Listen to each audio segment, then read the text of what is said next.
Assalamualaikum, welcome to Iwo Family Channel.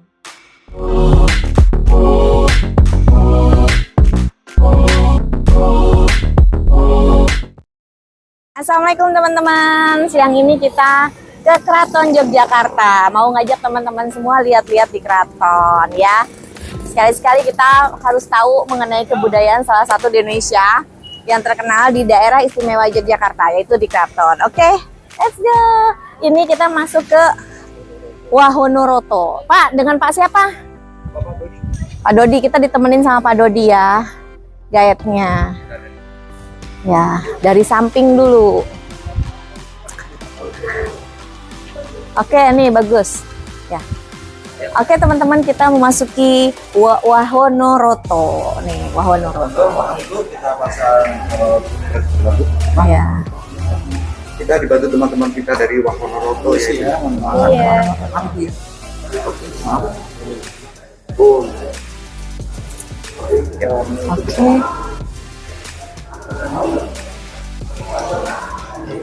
Oke. Oke, kita masuk ke Wahonoroto. Dari Malang ya. Dari Jakarta. Ini Penegoronya sendiri? Pangeran Diponegoro ini sejatinya adalah anak laki-laki tertua dari Sultan Hamengkubuwono III. Oh, anak tertua dari Hamengkubuwono III. Dan mengapa di sini bukan Pangeran Diponegoro yang menjadi sultan? Karena saat itu ibu dari Pangeran Diponegoro masih berstatus selir, maka tidak berhak menjadi putra mahkota. Ya. Gitu ya, guys.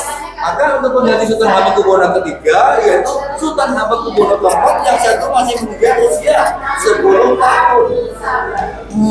Tapi usia beliau paling singkat di antara raja-raja di keraton Jogja. Kenapa? Cuma sampai usia 19 tahun aja. Bedanya sehari sama aku akhirnya. Oh ya, ini Kebanyakan April. Ini kebanyakan oh ya, saya juga April. April. Nanti itu harus kita lihat ya April ya. Nah, 9 April. maka di sini Sultan Hamengkubuwono digantikan Sultan Hamengkubuwono IV. Ini rada gempal ya. Karena nama mudanya atau kecilnya Gatot Meno. Gatot? Meno. Meno. Meno itu Meno. pendek tapi teguh. Oh, stocky. Iya, itu ya.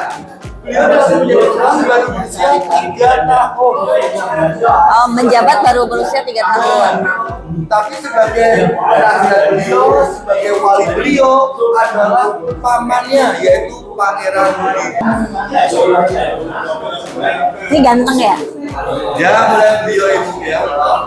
Dan itu Sultan Ini kayak Sultan 9 mukanya ya? Oh, kalau Sultan Hamengkubuwono ke-9 itu sih. Oh ya, tirus ya, tirus. Iya. Ya. Beliau dalam kehidupannya sampai di usia 57 tahun. Tapi ketika memerintah ke Jogja, masa-masa kedamaian.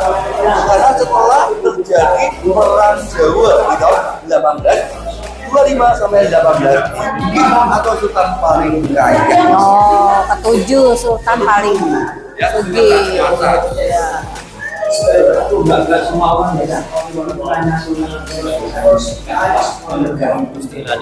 Murtejo. Itu dia nama mudanya, pasti ada. Sugih. Beliau merupakan juga yang paling banyak meninggalkan garis keturunan. Oh, berapa anaknya? Karena beliau dalam kehidupannya hampir diberi keturunan 78 anak dari 20. 78 anak.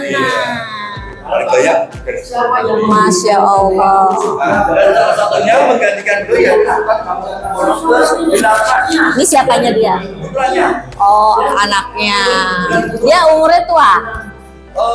Berarti 90 tahun. Ya karena banyak tidak istrinya. melakukan lebih kedamaian kan itu. Oh ya, ya, nggak stres lah ya. Iya. Bahkan Sultan Hamengkubuwono ke-8 ini merupakan sultan awal yang ada di keraton Jogja yang disekolahkan di negeri Belanda. Iya, dari dia udah mulai sekolah di Belanda. Iya, modernisasi. Bahkan Sultan Hamengkubuwono ke-9 juga yang memberikan mereka jadi sesuai dengan syariat Islam. Yang mana? 8. Oh 8. Maka dari Sultan pertama sampai Sultan ke-7 hukuman dikabul harus diberikan Islam. Oh. Curang pembunuh Hamengkubuwono ke-8 bahwa di tahun 1939. 1839. Ya, dikaruniai tahun 42 anak 42 anak. dari 12 istri. Dan 1 tahun kemudian beliau digantikan oleh putra beliau yaitu Sultan Hamengkubuwono ke-9. Ini anaknya.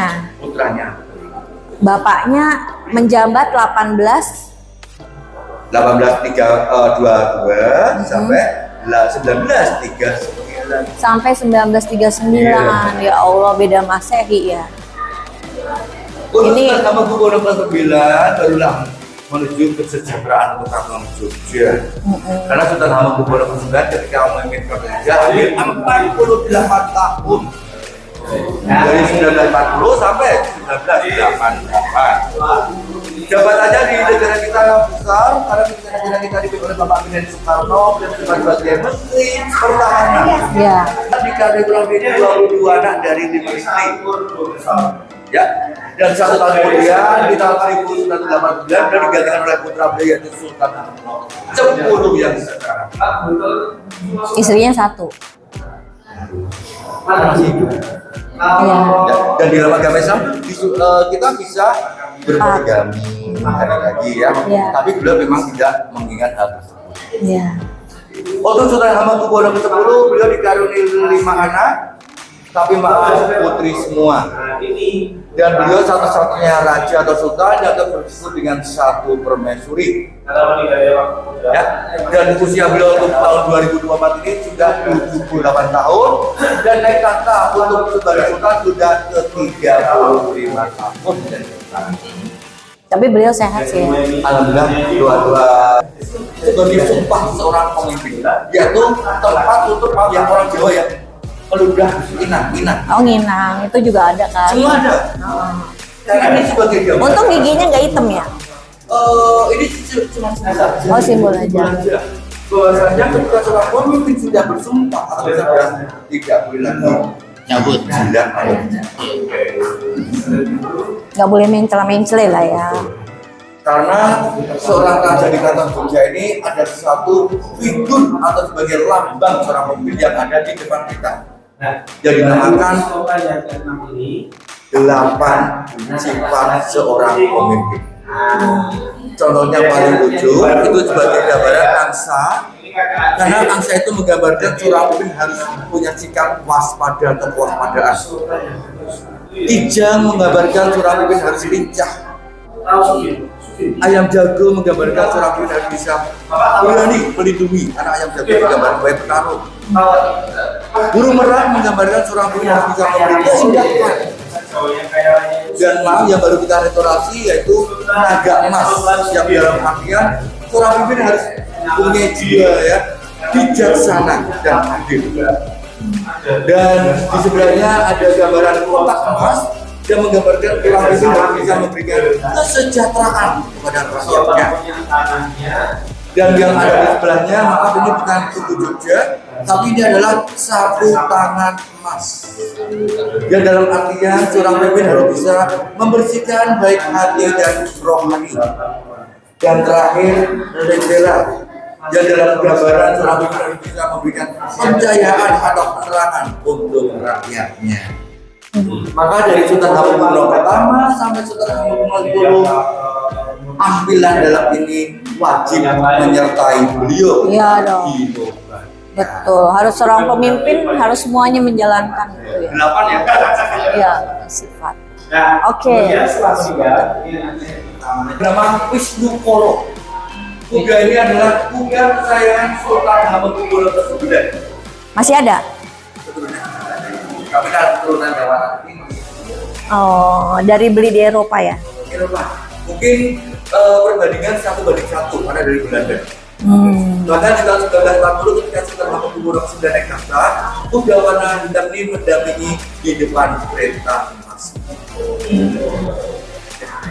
Dan perkampungan ini unik namanya karena dinamakan perkampungan Istalan dari kata istal tempat kuda. Karena di sini masih ada sekat yang masih asli yang membuktikan bahwasanya dari dinding keluarganya adalah tempat menaruh kuda-kuda keraton. Iya betul. Iya, kalau istana cenderung ada kuda lah ya. Iya, karena sebagai melambangkan Bapak. Iya. Maka untuk perkampungan yang luas ini diberi nama perkampungan Rotowijaya. Dan dalam arti Roto itu kereta, Wijaya kerja. Kejayaan.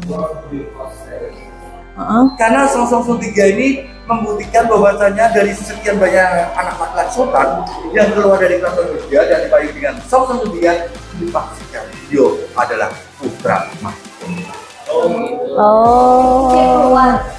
Step keluar. Maka bisa membuktikan ketika nanti ada payung susu 3 dan di bawahnya seorang laki-laki, dipastikan dia akan menjadi putra mahkota dan menggantikan sultan. Karena putra mahkota juga ada. Itu ada satu gambaran kerjasama hubungan erat antara Sultan Hamengkubuwono IX dengan Gubernur Belanda. Iya, soalnya beliau kan yang Sri Sultan 9 juga pinter bahasa Inggris ya. Ini mungkin sejarah juga. Sejatinya antara Keraton Solo dan Jogja itu tidak dijajah oleh Belanda, tapi di bawah naungan kerajaan Belanda. Mereka membuat silakan dengan gaya Keraton Jogja karena adalah tandu temanten ketika seorang sultan menikahi putri-putri adipati di luar Keraton Jogja. Maka untuk membawanya tidak boleh menggunakan kereta, tapi tetap di tandu. Bahkan tandu ini nanti yang membawa kurang lebih 30 abdi dalam. Atau tuh dulu nikah sama orang biasa nggak sih? Banyak. Oh banyak kan? Nah, semuanya orang biasa ya. Tapi kebanyakan mau ya nggak apa-apa ya. Kuat. Contohnya Sultan Hamengkubuwono II yang paling banyak ya menikahi istri. Beliau juga bisa menikahi keturunan dari Sultan Hamengkubuwono. Tinggalan Sultan kedua yang saat itu Jawa masih dikuasai oleh orang-orang Inggris.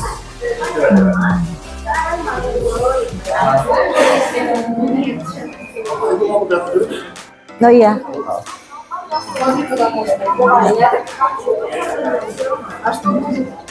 Pip. Bahkan tinggal satu unit kereta ini aja. Lainnya dari Belanda. Spectre Amsterdam. Nah, tapi untuk di sebelahnya ada. Berarti ini Mercy ya? Dari Jerman. Dia takutnya mungkin sering melihat lambang keraton seperti ini ya. Iya. Itu yang dinamakan, mungkin kalian menyebut apa? Mungkin sering orang menyebut hobo ya. Hobo. Karena di tengah itu ada dua huruf Sanskerta, H dan B. Oh ya, HB. Hamengkubuwono. Tapi nama sejatinya yang diberikan oleh Sultan ke-8 yaitu Prada Cikna namanya. Oh, Prada Cikna. Karena apa? Logo Keraton Jogja ini dimulai dari Sultan Hamengkubuwono ke-8. Karena logo awalnya dari Sultan pertama sampai Sultan ke-7 yaitu seperti yang di kereta sebelah, yaitu untean padi yang menggambarkan kemakmuran kita bisa ya, awalnya. Tapi oleh Sultan ke-8 diganti setinggi Raden Lurah Yudomudono. Tapi nama KTP-nya tetap Bapak. Maka kalau di sini beliau cukup dipanggil dengan Bapak Murdiman.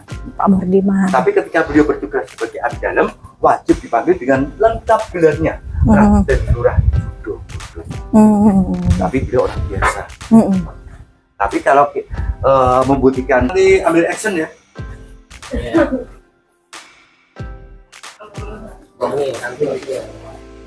Udah pernah Putri? Belum. Oh Gimana? udah. Mana? Melatih sabar. Ada. Tapi berapa warna? Berapa warna? Ini doang, ini doang. Bawa doang.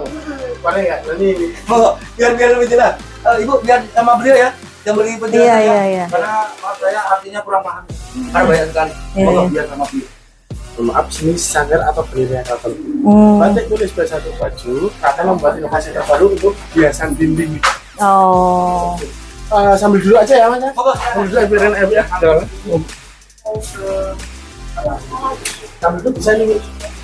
Ada dua jenis ini, satu sama sutra. Kita batik. Ini alat cantiknya. Oke, kita pola dulu menggunakan pensil, kita gambar. Setelah itu baru proses pembatikan. Kalau kita gunakan canting sama lilin ya. Jenis canting ini lubangnya ada 3 Bu, kecil, sedang, besar. Kecil untuk membuat titik-titik. Batik dari arti kata banyak titik. Yang sedang untuk membuat garis, ukuran garis yang ukuran besar untuk blok. Setelah bagian depan selesai, kita batik lagi bagian belakang. Bentuk hasilnya ciri khas utamanya depan belakang harus sama. Setelah itu baru proses pewarnaan Bu, setelah batik depan belakang. Nah, biasanya warna yang kita ambil warna paling mudah, warna kuning. Lilin ini gunanya untuk apa? Untuk melindungi warna agar Nggak hilang. warnanya tidak lari. Nah, setelah warna satu kedua, kalau warna kedua lagi Bu, agar dia tidak bercampur, warna pertama tadi kita tutup blok menggunakan lilin Bu.